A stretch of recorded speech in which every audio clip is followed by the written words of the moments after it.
Assalamualaikum warahmatullahi wabarakatuh. Halo teman-teman, perkenalkan saya Jasmine Dia Pudungge. Pada video kali ini saya akan membahas penggunaan Microsoft Excel secara lengkap dan mudah dipahami berdasarkan file yang sudah saya buat. Tidak perlu berlama-lama, langsung saja kita mulai. Pada video kali ini kita akan membahas mengenal dasar-dasar Microsoft Excel. Nah, yang pertama ada user interface, yaitu tampilan Excel memiliki berbagai menu untuk mengolah data. Bagian pentingnya adalah backstage view di menu file yang digunakan untuk membuka, menyimpan, dan mencetak file. Selanjutnya yaitu ada contextual tab, yaitu contextual tab muncul otomatis saat kita memilih objek seperti grafik sehingga memudahkan pengaturan. Selanjutnya ada workbook dan worksheet. Workbook adalah file Excel. Dalamnya terdapat worksheet, yaitu lembar kerja tempat kita memasukkan data. Kemudian ada baris dan kolom. Worksheet terdiri dari baris dan kolom. Baris ditandai dengan angka. Kemudian sedangkan kolom ditandai dengan huruf. Keduanya membentuk sel untuk menginput data. Selanjutnya itu mengenai shortcut Excel. Yaitu yang pertama ada panah, yaitu menggunakan satu sel. Kemudian ada tab atau shift plus tab.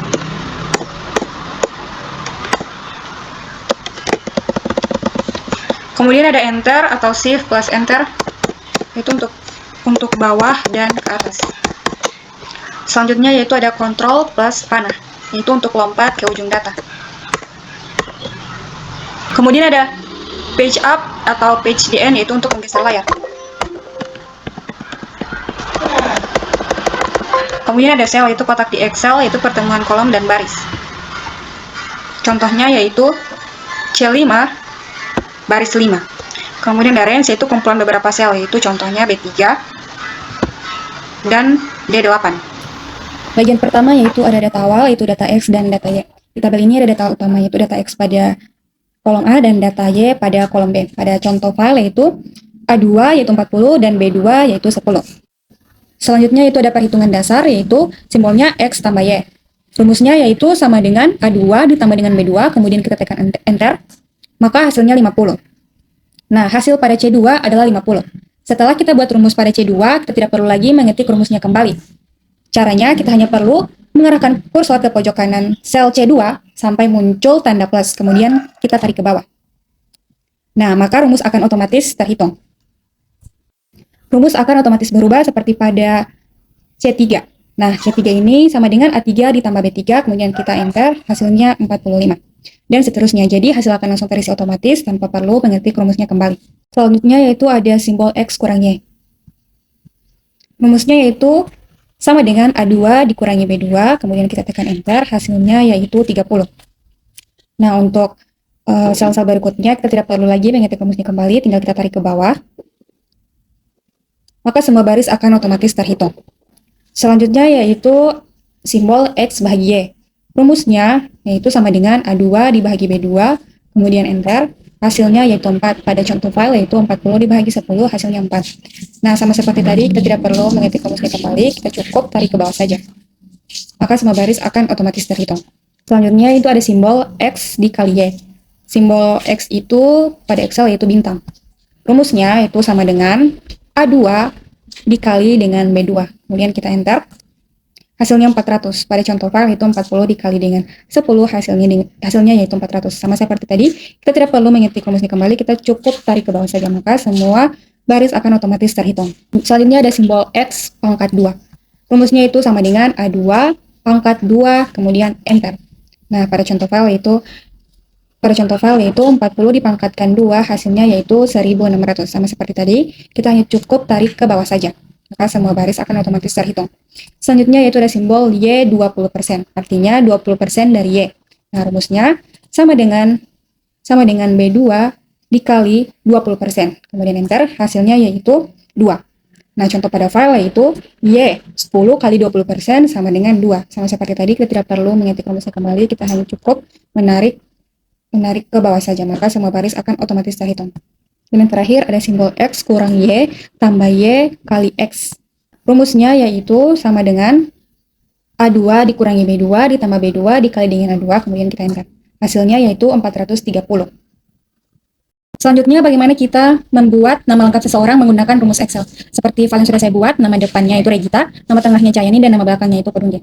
Nah, rumusnya yaitu sama dengan L13. Kenapa L13? Karena nama Regita yaitu ada pada kolom dan baris ke-13. Kemudian sama L13, simbol dan tanda petik, spasi tanda petik, simbol dan M13, simbol dan tanda petik, spasi tanda petik, simbol dan N13. Kemudian kita enter. Maka nama yang kita buat tadi akan terisi otomatis dengan menggunakan rumus Excel. Selanjutnya kita mencari arti dari sama dengan, lebih besar dari, kurang dari, lebih besar atau sama dengan, lebih kecil atau sama dengan, dan tidak sama dengan.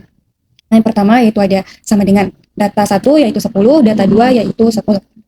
Rumusnya yaitu sama dengan M2 sama dengan N2. Nah, kenapa M? Karena data 1 berada di kolom M dan data 2 berada pada kolom N. Kemudian kita tekan Enter. Maka hasilnya true atau benar. Maka sama dengan 10 sama dengan 10 artinya benar. Selanjutnya yaitu lebih besar dari. Data 1, 2, 3 dan data 2, 50. Rumusnya sama dengan M3 lebih besar dari M3. Kemudian Enter. Hasilnya false atau salah. Maka 23 lebih besar dari 50 yaitu salah. Selanjutnya ada kurang dari. Data 1 yaitu 100, data 2 yaitu 25. Rumusnya yaitu sama dengan M4 kurang dari N4, enter, hasilnya salah. Jadi 100 kurang dari 25 yaitu salah. Selanjutnya itu ada lebih besar atau sama dengan data 180 dan data 281. Rumusnya yaitu sama dengan M5 lebih besar sama dengan N5, kemudian enter, maka hasilnya salah. Kemudian lebih kecil atau sama dengan data 130, data 2 30, rumusnya sama dengan M6 lebih kecil atau sama dengan N6, kemudian enter, maka hasilnya benar. Yang terakhir yaitu ada tidak sama dengan data 12 dan data 25, rumusnya yaitu sama dengan M7 tidak sama dengan N7, kemudian enter, maka hasilnya benar. Nah, seperti pada file yang sudah saya buat, sudah ada data dari A2 sampai dengan A10. Nah, pada bagian sales yaitu ada nama sales, kemudian ada kolom nama buah dan penjualan. Kemudian di sini kita akan mencari total yang lebih dari 50, total ratih, total apel, dan total mangga. Nah, untuk yang pertama kita mencari total secara keseluruhan. Rumusnya yaitu kita mencari total penjualan secara keseluruhan yaitu sama dengan sum dalam kurung C2 dibagi C10, kemudian balas kurung kita tekan enter. Nah, hasilnya 510. Jadi total penjualan keseluruhan yaitu 510.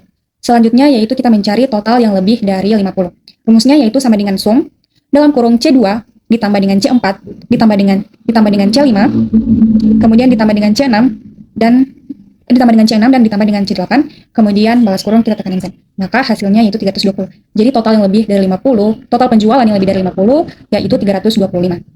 Nah, selanjutnya kita mencari total ratih. Itu kita hanya mencari total ratihnya saja. Rumusnya itu sama dengan sum dalam kurung C3 ditambah dengan C5 ditambah dengan C10 balas kurung kemudian kita tekan enter, maka hasilnya 145. Jadi total ratih yaitu 145. Nah, selanjutnya kita mencari total apel. Rumusnya itu sama dengan sum C3 dalam kurung C3 ditambah dengan C5 ditambah C7 ditambah dengan C8 balas kurung kemudian enter, maka hasilnya 220. Maka total penjualan apel yaitu 220. Nah, selanjutnya yaitu total mangga.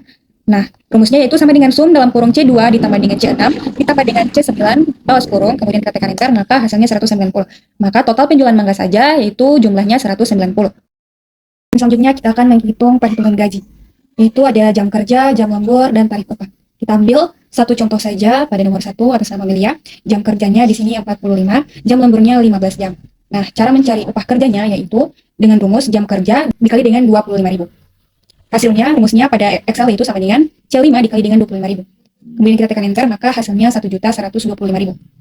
Untuk kolom berikutnya, kita hanya perlu tarik ke bawah saja, maka rumus akan otomatis berubah. Tapi sebelumnya kita harus mengisi jam kerja dan jam lemburnya terlebih dahulu. Nah, kemudian cara mencari upah lembur. Rumusnya yaitu jam lembur dikali dengan 30.000. Kemudian kita tekan enter, maka hasilnya 450.000. Untuk kolom berikutnya, kita hanya perlu tarik ke bawah saja, maka rumus akan otomatis berubah.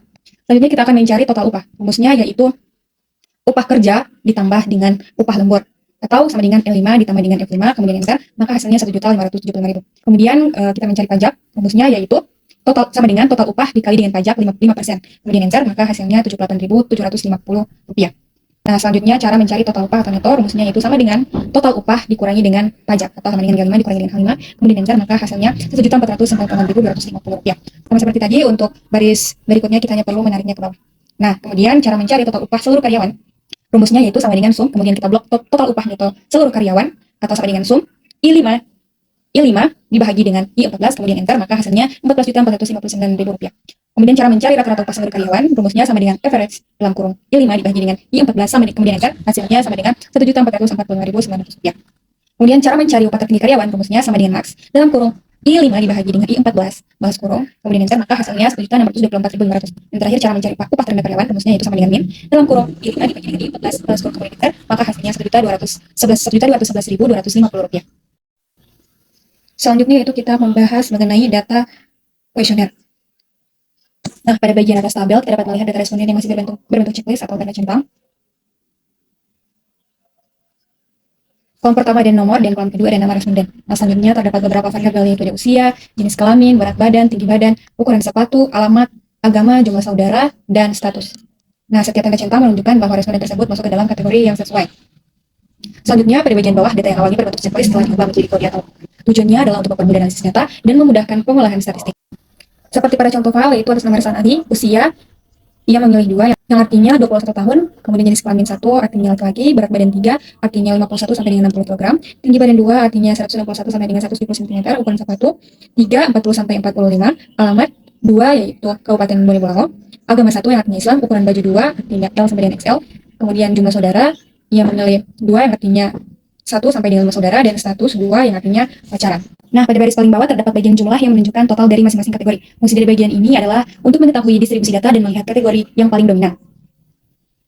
Contohnya pada jumlah 1, artinya pada bagian usia yang memiliki angka 1, yaitu laki-laki terdapat, angka usia yaitu 20 tahun, itu terdapat 8 orang. Nah, pada jumlah 2, yang memilih angka 2 yaitu berjumlah 4 orang, dan yang memilih angka 3 itu tidak ada, dan yang memilih angka 4 juga tidak ada. Kemudian, tabel di sebelah kanan terdapat tabel keterangan yang berisi penjelasan kode, angka dari setiap variabel. Ini sangat penting karena menjadi panduan membaca data numerik dan menghindari kesalahan interpretasi data. Selanjutnya, kita akan membahas mengenai rumus lookup dan lookup pada Microsoft Excel untuk mengisi data gaji dan tunjangan karyawan secara otomatis. Nah, pada bagian atas kita punya tabel data karyawan yang berisi nomor, nama karyawan, golongan, status, jabatan struktural, gaji pokok, tunjangan istri, tunjangan struktural, dan tunjangan transport. Nah, beberapa kolom seperti gaji dan tunjangan akan kita isi otomatis menggunakan rumus.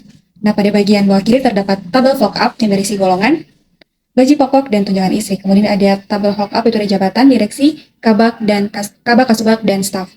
Nah, untuk mengisi kolom gaji pokok, kita menggunakan rumus, yaitu sama dengan lookup dalam kurung J2, kemudian titik koma, simbol dolar A, simbol dolar 15, bahagi simbol dolar C, simbol dolar 18, titik koma 2, titik koma false, balas kurung, kemudian enter. Nah, simbol dolar dalam Excel itu biasanya dijelaskan sebagai mengunci atau absolute. Seperti biasanya, untuk mencari bagian berikutnya kita hanya perlu menarik kursor ke bawah, maka dia akan terisi secara otomatis. Kemudian, cara mencari tunjangan istri menggunakan rumus lookup sama seperti tadi, yaitu sama dengan lookup dalam kurung C2, titik koma, S dolar A, S dolar 15, bahagi S dolar C, S dolar 18, bahagi 3, titik koma false, kemudian enter. Nah, kemudian cara mencari tunjangan struktural yaitu kita menggunakan rumus lookup, yaitu dalam kurung E2 di titik koma S dolar, FS dolar 15, bahagi S dolar C, S dolar 17, titik koma 2, titik koma false, kemudian balas kurung, dan enter. Seperti biasa, untuk mencari kolom berikutnya kita hanya perlu menariknya ke bawah, maka rumusnya akan berubah otomatis. Begitupun kita mencari untuk tunjangan transport, kita menggunakan rumus lookup sama dengan rumus yang kita pakai pada tunjangan struktural tadi. Dengan menggunakan rumus lookup dan lookup, kita bisa menghemat waktu dan menghindari kesalahan input data secara manual, dan bisa lebih menghemat waktu. Sekian video dari saya, semoga bermanfaat. Wabillahi taufiq wal hidayah. Wassalamualaikum warahmatullahi wabarakatuh. Bye.